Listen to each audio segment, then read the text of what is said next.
नमस्कार दोस्तों। तो आज हम एक और नया जो आईपीओ ओपन होने जा रहा है नवंबर में, उसका डिस्कशन करेंगे, जिसका नाम है एसीएमई सोलर होल्डिंग लिमिटेड। तो जैसे हम नाम से समझ पा रहे हैं, ये सोलर से रिलेटेड कोई कंपनी है। तो चलिए आइए डिटेल में डिस्कशन कर लेते हैं, कब ओपन होगा, कब क्लोज होगा, क्या जीएमपी चल रहा है, सारी चीज़ों का एक बार डिटेल में डिस्कशन कर लेते हैं। तो चलिए मैं सबसे पहले आपको एसीएमई वाली स्क्रीन पे ले चलता हूँ। तो ये हम आ गए हैं एसीएमई वाली स्क्रीन पे।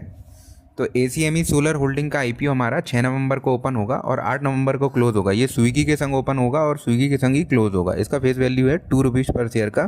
प्राइस बैंड जो रखा गया है वो रखा गया है 275 से 289 के बीच में।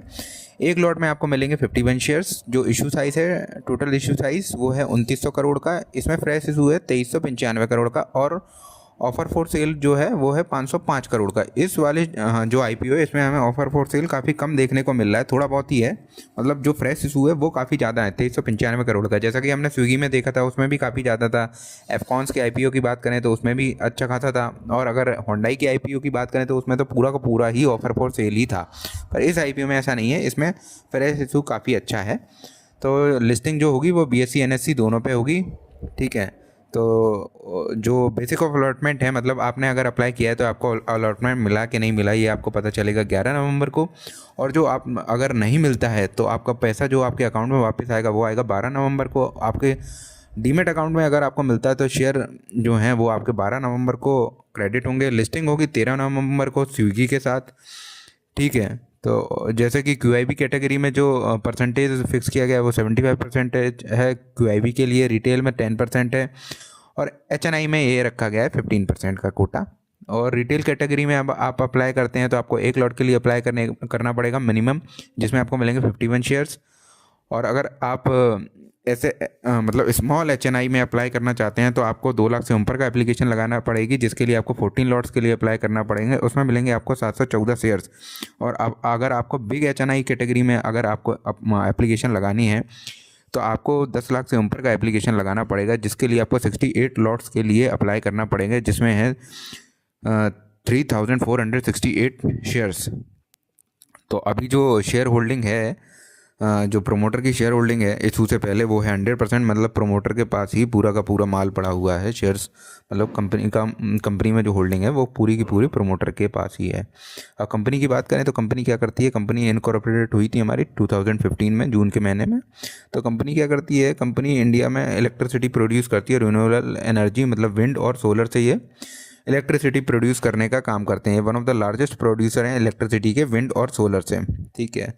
तो ये जो भी हैं, ये मतलब बेसिकली ये कंपनी क्या करती है, कंपनी दूसरी जो भी जैसे प्लांट्स वगैरह को खुद प्राइवेटली इलेक्ट्रिसिटी सप्लाई करती है। प्रोड्यूस करने के बाद ये लोग प्लांट वगैरह को इलेक्ट्रिसिटी सप्लाई करने का काम करते हैं। तो काफ़ी अच्छा काम है इनका। जो कंपनी का रेवेन्यू है, ये देखिए यहाँ पे लिखा भी हुआ है, द कंपनी के जो रेवेन्यू जनरेट हुआ है वो selling electricity to various consumers including plants, मतलब और भी कस्टमर्स को भी प्रोवाइड करते हैं, प्लांट्स वगैरह को भी सप्लाई करते हैं with the support of central and state government. जैसे इलेक्ट्रिसिटी बिना सेंट्रल और स्टेट गवर्नमेंट की परमिशन के तो आप सप्लाई कर भी नहीं सकते हैं। तो वही ये काम करती है, मतलब बनाती है, बनाने के संग ये दूसरों को सप्लाई भी करती है, ठीक है। ये सब इसकी कैपेसिटी लिखा हुआ है, आप पढ़ लीजिएगा ये कितना कैपेसिटी का प्लांट है, क्या है इसकी कैपेसिटी चल रही है अभी, है ना। तो ये देख कॉम्पिटिटिव एडवांटेजेस वही हैं, लार्जेस्ट रिन्यूअल जैसा कि बताया ही था ऊपर। तो long term stable cash flow है, ठीक है। एक्सेस डाइवर्सिफाई फंडिंग है, ये सब ठीक है। वैसा ही जो मेन जो कोर बिजनेस है वो वही इलेक्ट्रिसिटी सप्लाई करने से अपना रेवेन्यू जनरेट करते हैं, मोटा मोटी अगर आप समझेंगे तो यही है। और मार्च 31 तक इनके पास जो परमानेंट एम्प्लॉयज़ थे वो 214 थे वेरियस डिपार्टमेंट में, ठीक है। अब आ जाते हैं इनके फाइनेंशियल को, एक बार रीड कर लेते हैं वो क्या बोल रहे हैं फाइनेंशियल, क्योंकि इंपॉर्टेंट तो फाइनेंशियल ही रहते हैं। एसेट की बात करें तो ठीक है, 10,000 से 12,000 करोड़ हुए, फिर 13,000 करोड़ हुए, फिर अभी भी स्टेबल ही है 13,000 करोड़ में, ठीक है। ये जो पूरी वैल्यू है वो करोड़ में दी गई है। रेवेन्यू की बात करें तो रेवेन्यू भी इनका जो है वो बढ़ रहा है, 7% से बढ़ा है। लास्ट ईयर 1361 था, उससे 1466 हो गया, मतलब 7% का ग्रोथ है, अराउंड 7 to 8% का। प्रॉफिट की बात करें तो यहाँ ये मार्च में इन्होंने लॉस दिखाया था और उसके बाद देखिए काफ़ी अच्छा जंप है, मतलब ये तो परसेंटेज वाइज बात करें तो ये तो मतलब हज़ारों में पहुंच जाएगा, अराउंड 22,000% है, यहाँ पे लिखा भी हुआ है। जो प्रॉफिट रोज बाय 22,084 करोड़, 22,084%, मतलब काफ़ी अच्छा है, क्योंकि माइनस से इतना जंप करेगा तो दिखेगा ही ऑटोमेटिकली। तो कंपनी तो ठीक है, प्रॉफिट भी जनरेट कर रही है। सरप्लस की बात करें तो सरप्लस हैं कंपनी के पास अच्छे खासे, ठीक है। बोरोइंग ठीक है, वो प्लांट्स इलेक्ट्रिसिटी प्रोड्यूस, जो भी रिन्यूएबल एनर्जी वाली कंपनियां हैं उनके पास बोरोइंग तो रहता है, क्योंकि मटेरियल वगैरह प्रोक्योर करना पड़ता है कंपनियों को, ठीक है। कंपनी ठीक है, रेवेन्यू मतलब जो इसके फाइनेंशियल है वो ठीक है।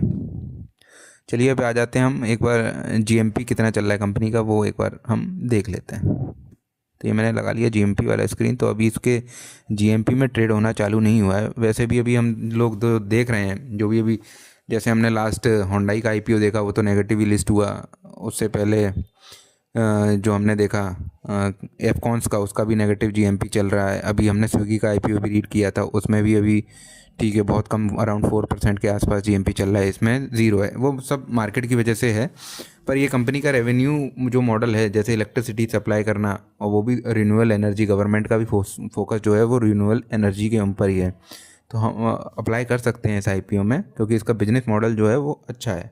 तो उसके बेसिस पे हम, और इनका रेवेन्यू शीट भी ठीक है, ग्रोइंग कंडीशन में है कंपनी, तो हम लोग अप्लाई कर सकते हैं। मेरी तरफ से तो मैं अप्लाई करूँगा इसमें, पर्सनली बताऊँ तो, ठीक है। बाकी आपका डिसीजन है, आप लोग क्या करते हैं क्या नहीं करते, एक बार अच्छे से और स्टडी कर लीजिएगा, उसी के बाद डिसीजन लीजिएगा। So that's all for today guys, thanks for watching my video, please like and share to my channel, like and subscribe to my channel, thank you.